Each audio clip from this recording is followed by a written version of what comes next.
है पॉलिनोमियल्स के अंदर पहले तो सबसे पहले कांस्टेंट पता होना चाहिए। कांस्टेंट क्या होते हैं? ये 1 2 3 4 ये गिनती कांस्टेंट होती है। वेरिएबल लिटरल्स क्या होते हैं? A B C D X Y Z तक जो भी लेटर हों वो सब वेरिएबल हैं, उनको लिटरल्स भी कहते हैं। इनकी वैल्यू चेंज हो सकती है, कांस्टेंट की वैल्यू फिक्स रहती है। ठीक है। टर्म्स क्या होता है? एक्स 2x ये सब टर्म्स हो गए। एक्सप्रेशन क्या होता है? जब दोनों टर्म्स के बीच में, कुछ टर्म्स के बीच में अगर जो प्लस माइनस के साइन लग जाए उससे टर्म्स बन जाता है।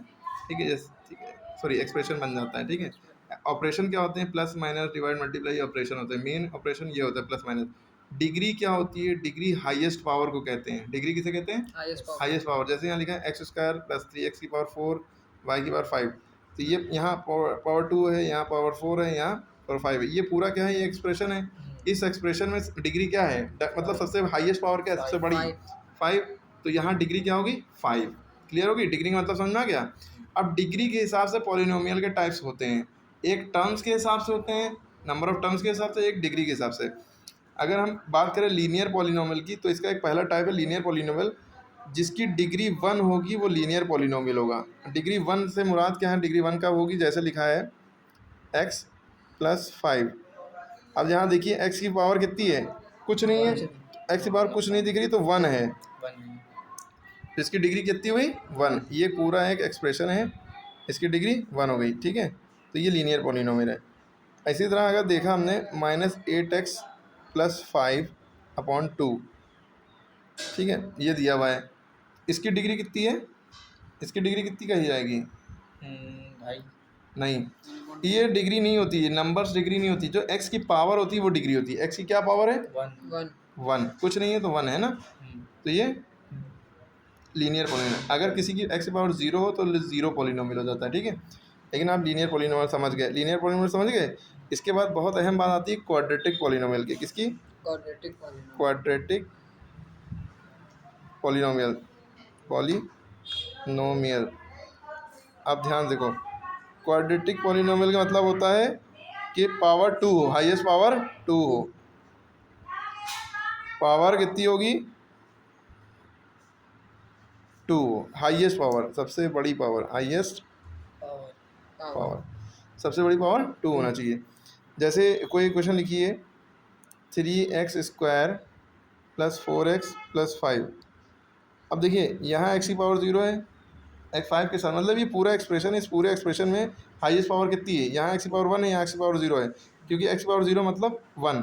अच्छा, एक चीज़ ये भी पता होना चाहिए, x की पावर 0 या किसी की पावर 0 उसका मतलब 1 होता है। तो यहाँ 1 × 5 5 × 5, यहाँ x की पावर 1 है, यहाँ x की पावर कितनी है? 1। यहाँ x की पावर कितनी है? 2। तो हम ये पूरी इक्वेशन में देखेंगे, पूरे एक्सप्रेशन में देखेंगे, सबसे हाईएस्ट पावर 2 ही होना चाहिए, तो ही वो क्वाड्रेटिक पॉलिनोमियल है। अगर हम इसको छुपा लें, अब बताओ ये कौन सी पॉलिनोमियल है? ये लीनियर होगा, क्योंकि यहाँ पे इस एक्सप्रेशन में x की पावर 1 है। ठीक है, तो लीनियर समझ में, क्वाड्रेटिक। अब इसके बाद आती है क्यूबिक पॉलिनोमियल। कौन सा? Cubic polynomial. इसमें क्या मामला है? अगर हाईएस्ट पावर कितनी हो? 3 हो। हाईएस्ट पावर 3 हो। जैसे लिखा है x³ या 5x³ plus 4x square plus 2x plus 1 बराबर 0। अब देखिए हाईएस्ट पावर कितनी है? 3। सबसे बड़ी पावर 3 है, फिर 2 है ना, 1 7। अगर यहाँ से बीच से गैप भी कर दें, लिखा हो 5x³ प्लस 2x प्लस 1, तो भी ये क्यूबिक पॉलिनोमियल है, क्योंकि सबसे बड़ी पावर क्या है? 3। अगर हम ये भी गैप कर दें, खाली क्या लिखा हो 5x³ प्लस 1, तो भी ये क्यूबिक पॉलिनोमियल। क्यों? हाईएस्ट पावर कितनी है?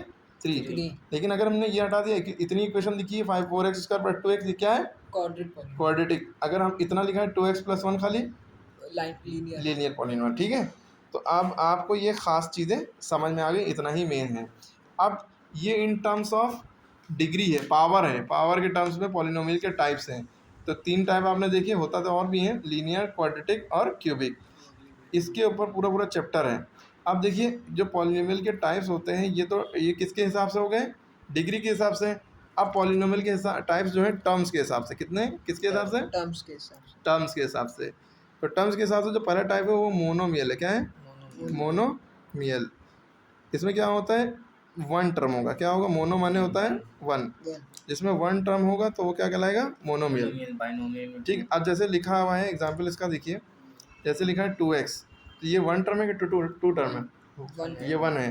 जब तक के बीच में प्लस या माइनस ना दिखे तब तक के वन टर्म है। वन टाइम जैसे लिखा है 3xyz, ये क्या है?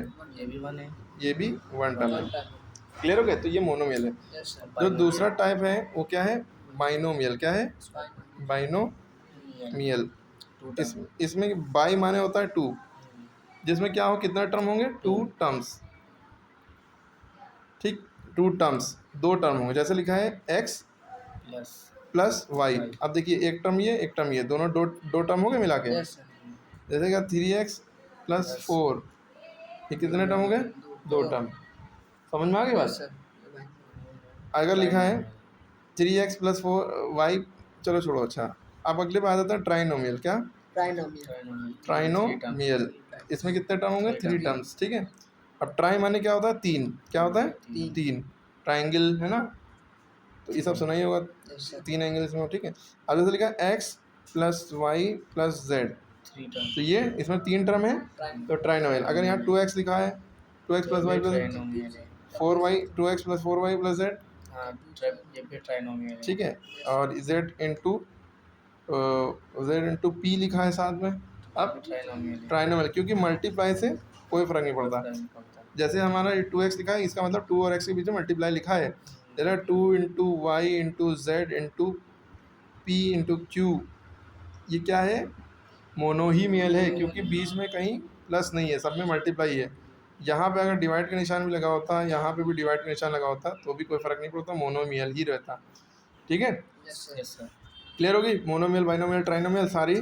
और ये आपको दो पॉलिनोमियल के ख़ास बातें, जो बहुत अहम बातें हैं कि पॉलिनोमियल के टाइप्स अगर डिग्री के हिसाब से देखा जाए तो 1 डिग्री पे लीनियर नाम हो जाता है, 2 डिग्री पे क्वाड्रेटिक, 3 डिग्री पे क्यूबिक। लेकिन अगर पॉलिनोमियल टाइप्स टर्म्स के हिसाब से देखें, टर्म्स गिने, तो 1 टर्म में मोनोमियल, 2 टर्म में बाइनोमियल, 3 टर्म में ट्राइनोमियल। अगर इतना समझ में आ गया तो आगे का सब आसान है।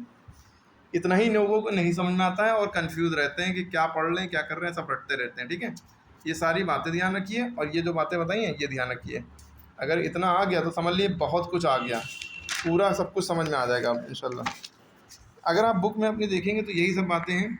देखिए 6x क्यूब लिखा है। अब आप कहेंगे सर यहाँ क्यूब लगा है, तो अभी हम जो है on the basis of terms के हिसाब से बात कर रहे हैं ना, तो क्यूब लिखा हो, स्क्वायर लिखा हो, उस डिग्री पे बात ही नहीं कर रहे हैं। ठीक है। तो ये मोनोमियल है। अगर हम इसमें डिग्री में बात कर रहे हो तो ये एक्सप्रेशन होना चाहिए, यहाँ पीछे प्लस माइनस लगा होना चाहिए, नहीं लगा है ना सब। अब ये देखो यहाँ पे अगर हम देखें तो ये बाइनोमियल है, यहाँ 2 टर्म है, 2 टर्म है। लेकिन अगर हम इसको इस 6x स्क्वायर प्लस 2x को अगर हम उसमें बात कर रहे होते, किसमें? इन टर्म्स ऑफ डिग्री, इसका क्या नाम होता फिर? 6x स्क्वायर प्लस 2x का क्वाड्रेटिक, क्योंकि हाईएस्ट पावर 2 है। x प्लस 6 का क्या नाम होता? टर्म्स में बात कर रहे हैं, मोनोमियल नहीं, ये बाइनोमियल है। x प्लस 6 है, टर्म्स में बात करें तो ये जो है बाइनोमियल। लेकिन अगर हम डिग्री में बात करें तो ये लीनियर है, क्योंकि x की पावर 1 है। ट्राइनोमियल मतलब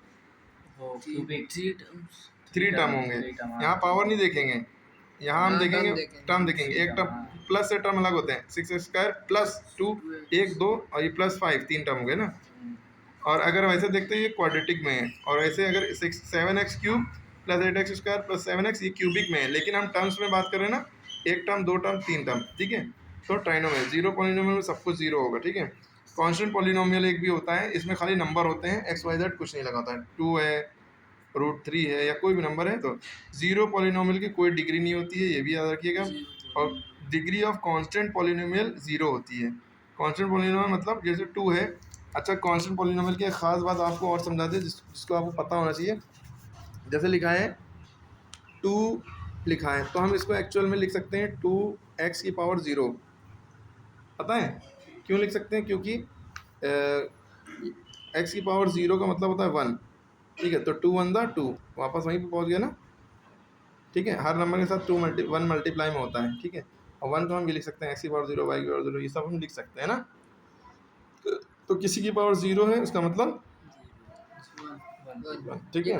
किसी की भी पावर 0, जैसे 100 की पावर 0 है, 1000 की पावर 0 है, तो इसका मतलब भी 1 है। ठीक है। ये तो अलग कॉन्सेप्ट है, ये याद रखना। और ये कांस्टेंट पॉलिनोमियल हो गया, जिसमें वेरिएबल की पावर 0 कांस्टेंट पॉलिनोमियल। इतना डिटेल में नहीं जाएंगे। ठीक है। अब ये भी आपको तो 1 टर्म मोनो, 2 टर्म बाइनो, 3 टर्म ट्राइनो। ठीक है। अब अगर हम कर्व की ये याद करें, ग्राफ के लिए ऊपर बात करें, ठीक है। तो ग्राफ में आपको ये थोड़ा सा याद करना पड़ेगा कि बी स्क्वायर माइनस फोर ए सी ग्रेटर देन जीरो का कर्व ये होता है जब ए इज ग्रेटर देन जीरो हो, ए की वैल्यू जीरो से बड़ी हो। और बी स्क्वायर माइनस फोर ए सी ग्रेटर देन जीरो होगा जब ए की वैल्यू लेस देन हो, ए की वैल्यू जीरो छोटी होगी तो ऊपर को बनेगा। और बी स्क्वायर माइनस फोर ए सी अगर जीरो हो यानी कि ए जो है ए की वैल्यू जीरो से बड़ी हो, ये कर्व इस तरह से बनेगा। आपको ये कर्व याद करने पड़ेंगे। अब बी स्क्वायर माइनस फोर ए सी बराबर जीरो है और ए की वैल्यू जीरो छोटी है तो नीचे बनेगा, ठीक है। याद रहेगी बात। ए की वैल्यू जब जीरो छोटी है तो उसका शेप ऊपर ही कोई यूँ बनता है ना।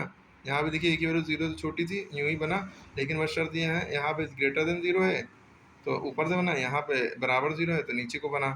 ठीक इसी तरह बी स्क्वायर माइनस फोर ए सी लेस देन जीरो है लेकिन ए की वैल्यू ग्रेटर देन जीरो है, ए की वैल्यू ग्रेटर देन जीरो है तो जब भी ए की वैल्यू ग्रेटर देन जीरो है ऊपर को बनेगा। यहाँ पे इससे और भी इसकी लॉजिक्स होती हैं, खाली यही नहीं है। अब ये सब बात छोड़िए, अब मेन मुद्दे पे हम आते हैं। मेन मुद्दे पे आते हैं कि आपको एक चीज़ पढ़ने को मिलेगी, डिस्क्रिमिनेंट। डिस्क्रिमिनेंट डिस्क्रिमिनेंट यही बहुत इंपॉर्टेंट है, यही आता है एग्ज़ाम में। इसमें क्या होता है, डिस्क्रिमिनेंट का फॉर्मूला होता है डी बराबर बी स्क्वायर माइनस फोर ए सी। ठीक, बी स्क्वायर माइनस फोर ए सी यही मेन है पूरे चैप्टर में सबसे ज़्यादा। डी बराबर बी स्क्वायर माइनस फोर ए सी। तो हमने किसी भी फॉर्मूला लगाया, कोई इक्वेशन दी थी, हमने उसको सॉल्व किया तो डी की वैल्यू हमारी सॉल्व करने के बाद, यानी कि डी की वैल्यू मतलब बी स्क्वायर माइनस फोर ए सी की वैल्यू, तो डी की वैल्यू अगर हमारी ग्रेटर देन ज़ीरो आई है, ठीक है, तो इसको हम क्या कहते हैं, डी की वैल्यू अगर ग्रेटर देन ज़ीरो आई है, एक मिनट, तो ये वो बातें हैं जो आपको याद रखनी है। डी यानी डिस्क्रिमिनेंट यानी बी स्क्वायर माइनस फोर ए सी की वैल्यू अगर जीरो से बड़ी आई, 1 2 3 4 5 45 10 100,000, तो इसके रूट क्या होंगे, रियल होंगे और अनइक्वल होंगे। और डी की वैल्यू अगर जीरो के बराबर आएगी तो रियल एंड इक्वल रूट्स, पर आपको यह लिखने को आता है, ऑप्शन में टिक लगाना होगा। अगर डी की वैल्यू जीरो से छोटी है तो इमेजिनरी रूट, इमेजिनरी मतलब माइनस में, ठीक है, एक तो माइनस में imaginary I is equal to root three, वो सब आगे पढ़ेंगे। जीरो से छोटा मतलब आंसर हो, माइनस में minus one two minus three. इसके अलावा आपको दो फॉर्मूले सम ऑफ रूट का याद करना है। सम ऑफ रूट का फॉर्मूला होता है अल्फा प्लस बीटा बराबर माइनस बी अपॉन ए, ठीक है। और प्रोडक्ट ऑफ रूट का फॉर्मूला होता है अल्फा इंटू बीटा बराबर सी अपॉन ए, ये मेन फॉर्मूला है, ठीक है। जैसे लिखा है x square plus 5x plus 2 बराबर ज़ीरो। अगर हमसे कहा कि सम ऑफ रूट निकालो यानी कि इनका अल्फ़ा प्लस बीटा निकालो, तो आप फॉर्मूला लगाएंगे अल्फ़ा प्लस बीटा बराबर माइनस बी अपॉन ए। बी की वैल्यू वो होती है जो एक्स के साथ लगा होता है, बी की वैल्यू वो होती है जो एक्स के साथ लगा होता है, तो बी की वैल्यू होगी माइनस, तो फॉर्मूले का हो गया, लगा दिया, बी की वैल्यू 5 है, लिख दी। ए की वैल्यू क्या है, ए जो होता है जो एक्स के साथ लगा होता है, एक्स स्क्वायर के साथ तो कुछ लगा नहीं है, एक्स के साथ जो लगा होता है वो बी होता है, एक्स स्क्वायर के साथ जो लगा होता है वो ए होता है, हमेशा याद रखिए। यहाँ पे कुछ नहीं है तो यहाँ वन है, ठीक है, तो यहाँ 5 माइनस 5 तो इसको हम कह सकते हैं -5। अब अल्फा इंटू बीटा मानो प्रोडक्ट ऑफ रूट निकालना, प्रोडक्ट माने मल्टीप्लाई, यूँ भी लिख सकते हैं, डॉट भी लिख सकते हैं, इसका मतलब होता है सी अपॉन है। सी की वैल्यू क्या है, ये जो होता है ये सी होता है और ए की वैल्यू 1 है, तो हमारा आंसर गया 2/1 यानी कि 2, नीचे 1 लिखते नहीं, ठीक है। तो ये कॉन्सेप्ट था इसका, ठीक है। आपको बाकी बहुत सी बच्चा वो बताएंगे। इसके अलावा आपको ये सारे फॉर्मूले याद करने पड़ेंगे, alpha plus beta plus gamma बराबर माइनस डाल्टा ये बराबर ये alpha beta plus C upon A. इसके बाद ये फॉर्मूले हैं alpha beta gamma plus alpha beta delta plus beta gamma delta plus alpha gamma delta बराबर माइनस जी अपॉन ए। अब प्रोडक्ट और जीरो का alpha beta gamma delta E upon A, ठीक है। इसी तरह ये फॉर्मूला आपको याद होना चाहिए बस। Alpha square plus beta square बराबर alpha plus beta whole square minus 2 alpha beta, इस तरह ये सारे फॉर्मूले याद होना चाहिए, बस खत्म। इससे सारी एक्सरसाइज